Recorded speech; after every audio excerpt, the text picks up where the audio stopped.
प्रिय विद्यार्थियों, आज बीए सेकेंड ईयर के पेपर फर्स्ट के टॉपिक स्विट्ज़रलैंड के संविधान के तहत हम स्विट्ज़रलैंड की संघीय व्यवस्था फेडरल सिस्टम का अध्ययन करेंगे।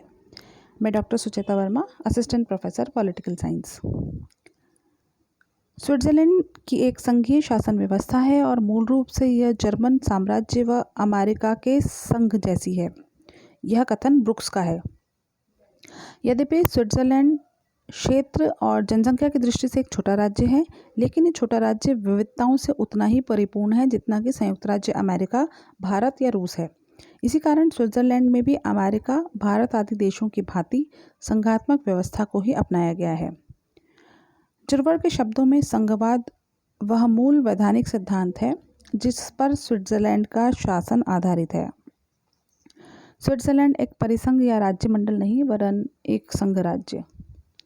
स्विस संविधान के प्रथम अनुच्छेद में कहा गया है कि स्विस राज्य मंडल 23 संप्रभुत्व संपन्न कैंटनों की जनता से मिलकर बना है। संविधान की इस भाषा के आधार पर कुछ लोगों का मत है कि स्विट्ज़रलैंड एक राज्य मंडल है, संघ राज्य नहीं। उनका कथन है कि संविधान में कैंटनों को संप्रभुता संपन्न कहा गया है और संप्रभु इकाइयां एक राज्य मंडल को ही जन्म दे सकती हैं, संघ राज्य को नहीं।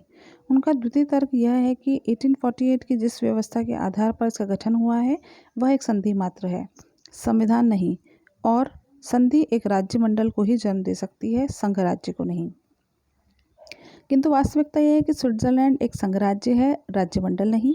राज्य मंडल का अर्थ राज्य के उस ढीले ढाले संघ से होता है जिसमें सशक्त केंद्रीय सत्ता का अभाव हो और जिसमें इकाइयों को केंद्र से संबंध विच्छेद करने की स्वतंत्रता हो। लेकिन स्विट्ज़रलैंड में केंद्रीय सत्ता पर्याप्त शक्तिशाली है और कैंटनों को संघ से संबंध विच्छेद करने का अधिकार प्राप्त नहीं है। यह कहना भी उचित नहीं है कि 1848 में लिखित प्रलेख के रूप में की गई व्यवस्था एक संधि या गठबंधन मात्र थी। वास्तव में यह कोई संधि या मात्र गठबंधन नहीं, वरन संविधान के सभी अर्थों में एक संविधान है। वस्तुतः जैसा कि वॉल्टर ने कहा है, सन 1848 के लोगों की भी राय थी कि वे संविधान बना रहे थे और अब भी साधारण लोगों को ऐसा विश्वास है। स्विट्ज़रलैंड में 1998 में नया संविधान बना और 1999 में इसे लागू कर दिया गया। इस नए संविधान में भी इस तथ्य की पुष्टि होती है कि स्विट्ज़रलैंड एक परिसंघ या राज्य मंडल नहीं बल्कि एक संघ राज्य है। वास्तव में स्विट्ज़रलैंड के लिए राज्य मंडल शब्द भ्रमात्मक है और यह एक संघ राज्य है। स्विस संविधान में संघवादी तत्वों का अध्ययन निम्नलिखित रूपों में किया जा सकता है। पहला है लिखित और कठोर संविधान। संघीय शासन का प्रथम तत्व लिखित और कठोर संविधान होता है, जिससे केंद्रीय सरकार और इकाइयों की सरकारें अपनी अपनी सीमाओं में बनी रहें और इन दोनों में से किसी सत्ता के द्वारा अकेले ही संविधान में मनमाना परिवर्तन न किया जा सके। स्विट्ज़रलैंड में ऐसे ही लिखित और कठोर संविधान की व्यवस्था की गई है। दूसरा, शक्तियों का विभाजन। संघीय शासन के अंतर्गत संविधान के द्वारा ही केंद्रीय सरकार और इकाइयों की सरकारों में शक्तियों का विभाजन किया जाता है। विशेष बात यह है कि ये दोनों पक्ष अपनी शक्ति संविधान से ही प्राप्त करते हैं। संविधान के अंतर्गत संविधान के द्वारा ही केंद्रीय सरकार और कैंटनों की सरकारों में शक्तियों का विभाजन किया गया है। शक्ति विभाजन के संबंध में अमेरिका के ही समान गणना और अवशेष सिद्धांत को अपनाया गया है तथा संघीय सरकार की शक्तियों व उनके अधिकारों के अतिरिक्त शेष को कैंटनों की सरकारों की शक्ति माना गया है, जो कि विषय राष्ट्रीय महत्व के हैं। उन्हें केंद्रीय सरकार के कार्यक्षेत्र में और शेष विषयों को कैंटनों की सरकार के कार्यक्षेत्र में रखा गया है। न्यायपालिका की सर्वोच्चता।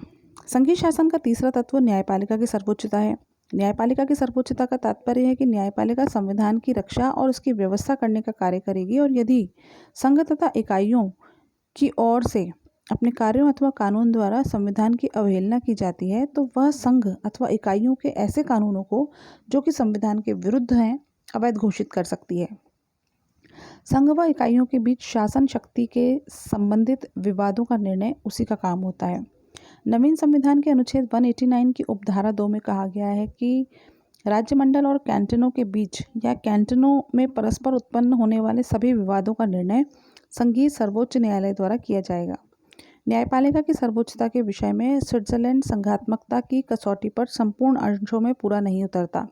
स्विट्ज़रलैंड में न्यायपालिका को वह सर्वोच्चता और उस रूप में न्यायिक पुनरावलोकन की शक्ति प्राप्त नहीं है जिस रूप में वह अमेरिका की न्यायपालिका को प्राप्त है।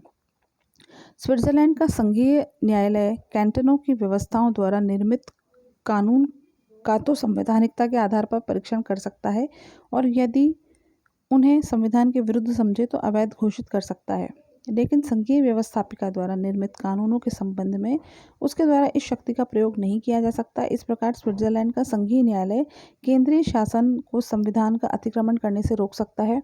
इस दृष्टि से स्विट्जरलैंड का संघ संघात्मकता की कसौटी पर संपूर्ण अंशों में खरा नहीं उतरता, क्योंकि इस संबंध में संघ की इकाइयों की तुलना में संघ को अधिक महत्व दे दिया गया है। चौथा पॉइंट है उच्च सदन में इकाइयों के समान प्रतिनिधित्व। संघात्मकता का एक सहायक तत्व यह है कि संघीय व्यवस्थापिका के उच्च सदन में संघ की छोटी छोटी सभी इकाइयों को समान प्रतिनिधित्व प्रदान किया जाता है। स्विट्जरलैंड में संघात्मकता के इस तत्व को अपनाते हुए संघीय संसद के द्वितीय सदन सीनेट में सभी इकाइयों को समान प्रतिनिधित्व प्रदान किया गया है। इस संबंध में केवल पूर्ण कैंटन और अर्ध कैंटन में अंतर किया गया है। पूर्ण कैंटन के द्वारा अपने 2 प्रतिनिधि और अर्ध कैंटन के द्वारा अपना 1 प्रतिनिधि सीनेट संघीय संसद के द्वितीय सदन में भेजा गया है। 5वां, संशोधन में इकाइयों की शक्ति। संघीय संविधान की संशोधन प्रक्रिया में इकाइयों को भी उचित अधिकार दिया गया है और ऐसी व्यवस्था की गई है कि इकाइयों की अवहेलना करके संविधान में संशोधन न किया जा सके। स्विट्जरलैंड में संघीय व्यवस्था में इस तथ्य को अपनाया गया है। संशोधन प्रस्तावित करने व उसकी पुष्टि में संघ की इकाइयों की जनता का पूरा हाथ रहता है। संविधान का कोई भी संशोधन तब तक पारित नहीं समझा जा सकता जब तक कि आधे से अधिक कैंटन उसको स्वीकार न कर लें। छठी पॉइंट है तिहरी नागरिकता। ऐसा समझा जाता है कि संघीय शासन में प्रत्येक व्यक्ति को तिहरी नागरिकता प्राप्त होनी चाहिए। पहली, संघ की नागरिकता। दूसरी, राज्य की नागरिकता। स्विस संविधान इस दृष्टि से एक कदम आगे है। वहाँ प्रत्येक नागरिक के लिए 3 नागरिकताओं की व्यवस्था की गई है। म्युनिसिपैलिटी की नागरिकता, कैंटन की नागरिकता और स्विस संघ की नागरिकता। नवीन संविधान के अनुच्छेद 37 में कहा गया है स्विट्जरलैंड के ऐसे प्रत्येक निवासी को जिसे म्युनिसिपैलिटी और कैंटन की नागरिकता प्राप्त है, स्विट्जरलैंड की नागरिकता प्राप्त होगी। नागरिकता प्राप्ति का क्रम है म्युनिसिपैलिटी की नागरिकता, कैंटन की नागरिकता और उसके उपरांत स्विस संघ की नागरिकता। उपर्युक्त विवेचन से यह स्पष्ट है कि स्विस संघीय व्यवस्था के अधिकांश लगभग सभी प्रमुख तत्व स्विट्जरलैंड की शासन व्यवस्था में विद्यमान है। संविधान में संघ के स्थान पर राज्यमंडल शब्द का प्रयोग किए जाने से स्थिति में कोई परिवर्तन नहीं हुआ। भारतीय संविधान में कहीं भी फेडरल शब्द का प्रयोग नहीं किया गया, वरन यूनियन शब्द का प्रयोग किया गया था। स्विट्जरलैंड में यद्यपि न्यायपालिका की सर्वोच्चता के सिद्धांत को पूरी सीमा तक नहीं अपनाया गया है और संघीय न्यायालय को संघीय व्यवस्थापिका द्वारा निर्मित कानूनों की जाँच करने और उन्हें अवैधानिक घोषित करने का अधिकार प्राप्त नहीं है, लेकिन ऐसा एक विशेष कारण से है। स्विस नागरिक जनता की प्रत्यक्ष सत्ता में अत्यधिक विश्वास करते हैं और वे इस बात के पक्ष में नहीं हैं कि उनके प्रतिनिधियों की संस्था की शक्ति पर न्यायिक पुनरावलोकन का प्रतिबंध लगाया जाए। संघीय न्यायालय में ही एक न्यायाधीश हैंस हूपर के शब्दों में जनता की दृष्टि से संवैधानिक कानून का न्यायिक परीक्षण लोकतंत्र के सिद्धांत का उल्लंघन है। इस प्रकार न्यायपालिका के संबंध में किया गया प्रबंध संघात्मकता के प्रति उसकी कम आस्था नहीं है, बल्कि संप्रभुता के प्रति अत्यधिक आस्था का प्रतीक है। स्विट्जरलैंड के संघीय संसद पर जनता की लोक निर्णय की शक्ति का प्रतिबंध है। वस्तुतः संघीय व्यवस्था के आदर्श को विभिन्न राज्यों द्वारा अपनी अपनी परिस्थितियों के अनुरूप अपनाया जाता है।